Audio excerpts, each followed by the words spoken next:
ہوتا ہے، مالک آپ ہیں، خالق آپ ہیں، کھیتی نہیں کروانی آپ نے، کسی سے کو کوئی بحالی نہیں دینی اور کوئی نوکر چاکروں کی ضرورت نہیں، کوئی حشمت جاہو جلال آگے پیچھے لنگی تھمانے والا، یہ کرنے والا، ہاتھ دھلانے والا، لقموں منہ میں ڈالنے والا، جیلداری چلانے والا، نمرداری چلانے والا، یہ تو کوئی ضرورت آپ کو نہیں۔ وہ مخلوق کرے گی کیا؟ زیادہ سے زیادہ کرے گی اگر تسبیح کی ضرورت ہوگی، یا آپ کی پاکیزگی بیان کرنے کی ضرورت ہو، یا آپ کی تعریف کرنے کی ضرورت ہو کہ اللہ یہ ہے، اللہ وہ ہے، وہ تو ہم کر لیں۔ نحن نسبح بحمدک ونقدس لک، ہم آپ کی تسبیح بھی صبح شام رات دن بیان کرتے ہیں، باقی بھی بیان کرتے ہیں، رکوع میں ہیں، سجدے میں ہیں، کاروبار میں لگے ہیں آپ کے حکم کے مطابق، کاروبار بھی اللہ کے حکم کے مطابق کرنا عبادت ہے، سفر بھی اللہ کے حکم کے مطابق کرنا عبادت ہے، سونا بھی اللہ کے حکم کے مطابق عبادت ہے، کھانا بھی اللہ کے حکم کے مطابق عبادت ہے، اور ایک دو انسانوں کا آپسی تعلق بھی اللہ کے حکم کے مطابق عبادت ہے، اور کسی سے دوستی بھی اللہ کے حکم کے مطابق عبادت ہے، اور معاملات کرنا بھی اللہ کے حکم کے مطابق عبادت ہے۔ تو یہ ساری چیزیں انسانوں کی عبادت ہیں۔ فرشتوں کے پاس ایک دو عبادتیں تھیں کہ تسبیح بیان کرتے ہیں، وہ کھاتے بھی نہیں تھے، پیتے بھی نہیں تھے، شادی بھی نہیں کرتے تھے، بیاہ بھی نہیں کرتے تھے، دوستی بھی نہیں کرتے تھے، ٹریول سسٹم بھی نہیں تھا، ہوائی جہاز بھی نہیں تھے، ان کے لینا دینا بھی نہیں تھا، تجارتیں بھی نہیں کرتے تھے، وہ باپ بھی نہیں کسی کے ہوتے تھے، داماد بھی نہیں ہوتے تھے، ان کو دو ہی باتیں معلوم تھیں۔ انہوں نے کہا نحن نسبح بحمدک ونقدس لک، آپ کی حمد بھی کرتے ہیں، تسبیح بھی بیان کرتے ہیں، آپ کروانا کیا چاہتے ہیں ان سے؟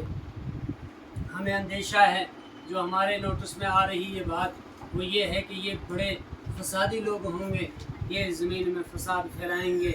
خون خرابہ کریں گے، قتل و غارت کریں گے، لوٹ مار کریں گے، چوری کریں گے، ڈکیتی کریں گے، گھروں کو لوٹ لیں گے، عزتوں کو لوٹ لیں گے، مار ڈالیں گے۔ تو پھر اللہ نے شارٹ میں آگے کہا انی عالم ما لا تعلمون، میں آپ سے پوچھنا چاہ رہا تھا لیکن یہ بات آ گئی سامنے کہ آپ کو وہ علم نہیں جو مجھے علم ہے، مجھے پتہ ہے یہ کیا کریں گے۔ پھر وہیں ایک اول انسان حضرت آدم علیہ السلام اور ملائکہ کا آپسی امتحان کروایا اللہ نے، آدم علیہ السلام کامیاب ہو گئے، فرشتوں نے اقرار کیا اللہ جو آپ جانتے ہیں وہ ہم نہیں جانتے، جو آپ جانتے تھے وہ ہم نہیں جانتے تھے۔ تو اللہ نے کہا مجھے پتہ تھا، بس اللہ آپ نے صحیح فرمایا۔ آج ایک بات چلتی ہے گھر واپسی ہمارے ملک کے اندر، تو اس گھر واپسی کا مطلب ہوتا ہے کہ پہلے سارے لوگ مسلمان نہیں تھے، ہندو تھے، تو یہ ہندو سے مسلمان ہو گئے، گھر چھوٹ گیا ان سے، اس لیے واپس گھر آ جاؤ، ہندو بن جاؤ۔ تو جب پہلا انسان پیدا ہوا جس کا نہ باپ ہے نہ ماں ہے، اللہ پیدا کرتے ہیں، وہ خالی مسلمان ہی نہیں، ساری انسانیت کا سردار اور خدا کا دوست اور نبی، گھر تو وہاں سے شروع ہوا، اسلام سے، مسلمان سے، خدا کی دوستی سے، تو گھر واپسی تو وہاں ہے۔ وہاں آگے چل کر جب حابیل اور قابیل کا مسئلہ پیش آیا تو حابیل سے پھر یہ نافرمانی کا سلسلہ شروع ہوا، گھر سے تو حابیل کو نہ قابیل کو نکالا ہوا، تو قابیل نکلے ہوئے ہیں، تو اب اس کی نسل میں بھٹکا ہوا کوئی کسی حساب سے آ جاتا ہے، کوئی کسی سے، حابیل کو نکالا نہیں گیا، وہ گھر میں رہا، تو اس کی گھریلو نسل یہ ایمان والے ہیں قیامت کی صبح تک۔ تو آدم علیہ السلام کو اللہ نے اپنی خلافت دی۔ خلافت کا مطلب یہ تھا کہ یہ مخلوق، انسانی مخلوق، یہ ایمان لائیں گے، یہ اللہ کی ذات کو پہچانیں گے، یہ اللہ کی عبادت کریں گے، یہ اللہ کے لیے جئیں گے، اللہ کے لیے مریں گے، باقی ساری مخلوق ان کی غلام ہوگی۔ یہ کسی کے غلام نہیں ہیں، کوئی مخلوق ان کے لیے نہیں۔ میں نے جنت بنائی، جہنم بنائی، کسی جانور کے لیے نہیں، درخت کے لیے نہیں، آسمان زمین کے لیے نہیں، صرف ایک انسان کے لیے جنت بنائی اور اسی کے لیے جہنم بنائی۔ لقد خلقنا الانسان فی احسن تقویم ثم رددناه اسفل سافلین الا الذین آمنوا وعملوا الصالحات فلہم اجر غیر ممنون۔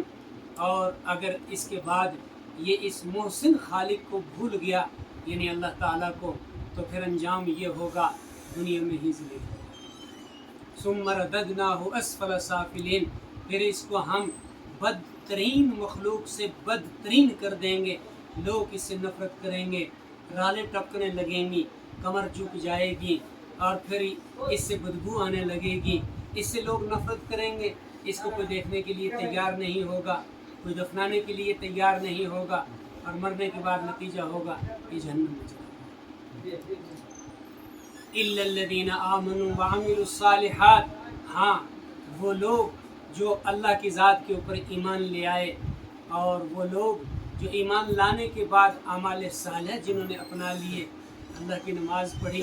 اللہ کا روزہ رکھا، اللہ کے لیے حج کیا، اللہ کے لیے اللہ کے دیے ہوئے مال میں سے اللہ کے راستے میں مال خرچ کیا،